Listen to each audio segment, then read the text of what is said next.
Hi guys, it's Rebecca. Thank you so much for joining me for today's video. Today's video is going to be my official finale for my Pan That palette, original Pan That palette for 2022. If you guys follow me regularly, you guys would have known that I was about to finish these palettes. So I introduced a 2.0, which is what I'm going to be working on for the rest of the year. But these are the original palettes that I picked at the beginning of the year. So it took me about 7 months. I did introduce them in December of 2021, just so I could have the first update in January. So yeah, around 7 months to use up, and I'm just gonna share with you guys real quick. I'm sorry about the lighting. It is raining right now, so it feels like it's kind of dark, and I'm wearing very minimal makeup.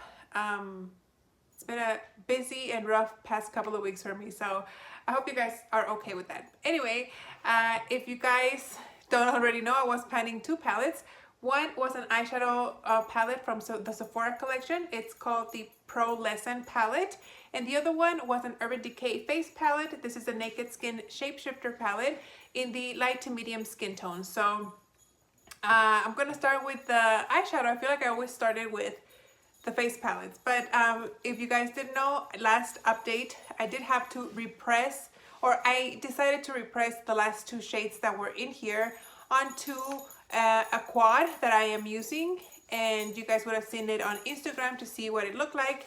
And obviously, this being the finale, I have been able to use everything up. There's nothing here. This is just shiny pan, and I'm very, very happy. I had the shades in these 2 pans right here, a pink one and a purpley one. And yeah, as you guys can see, this is all pan. I was working on 5 originally. There was a shade right here that was a cream shade that I had used a previous year, and so there was an X here, but as I repressed things throughout the palette, I ended up erasing the X that was here. But just so you know, these were the original 5 shades that I started working on, and I mixed other shades in here. I definitely have used more than 5 eyeshadows this year because, like I said, I've been repressing and added and frankening and all that stuff. So the original 5 shades that were in this palette, which would have been these 5 right here, these 3, and then these 2, were very nice. They were still extremely pigmented, even though this palette is about 15 years old. I had never used it. They were fairly new. I had used 1 or 2, I think, but they didn't have any significant dips or anything like that. And as you guys can see, it's a very neutral palette, so it was very easy for me to use as an everyday look without seeming too, I guess, crazy. I don't think crazy is the word I'm trying to say, but you guys know what I mean. So that's it for this palette. Glad that I got to use it up. This is one of the oldest palettes in my collection, so I'm glad to have gotten my use out of that palette. And the other palette is the Urban Decay face palette. Last update I had, I believe this is broken already. Let me take it out. There. I only had a little bit of bronzer left in this palette, in this pan, and as you guys can see, I was able to use it all up. I enjoyed all the face products that were in this palette. I think they all worked great. They were thankfully a very good match for me, so I was able to use all of them.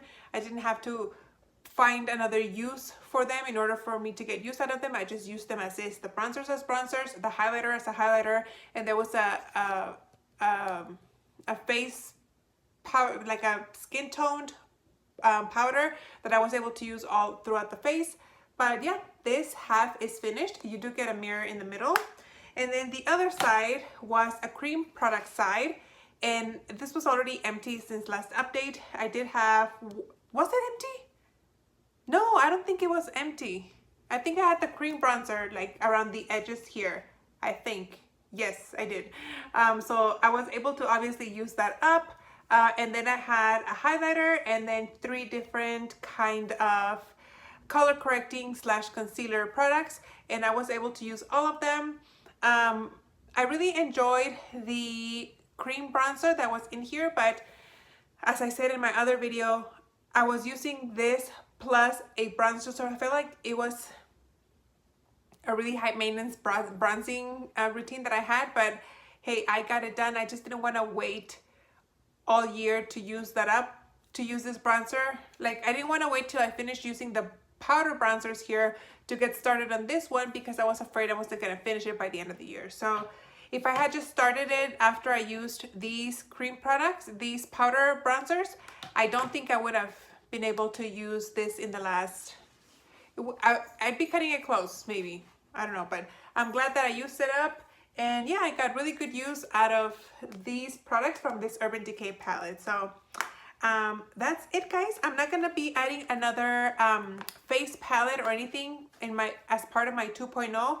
I'm just gonna keep that small eyeshadow palette as my only Pan That Palette 2.0 for 2022, just because I want to go ahead and work on other singles, like single bronzers and highlighters and things like that, face powders, because I do have a lot of singles that need to get shown some love. So that's it for now for this wrap up for this Pan That Palette for 2022, the original one. There's still, like I said, a 2.0 going on through the end of the year. We'll see how that works out, but that's it for now. Thank you guys so much for watching, and I'll see you on the next video. Bye.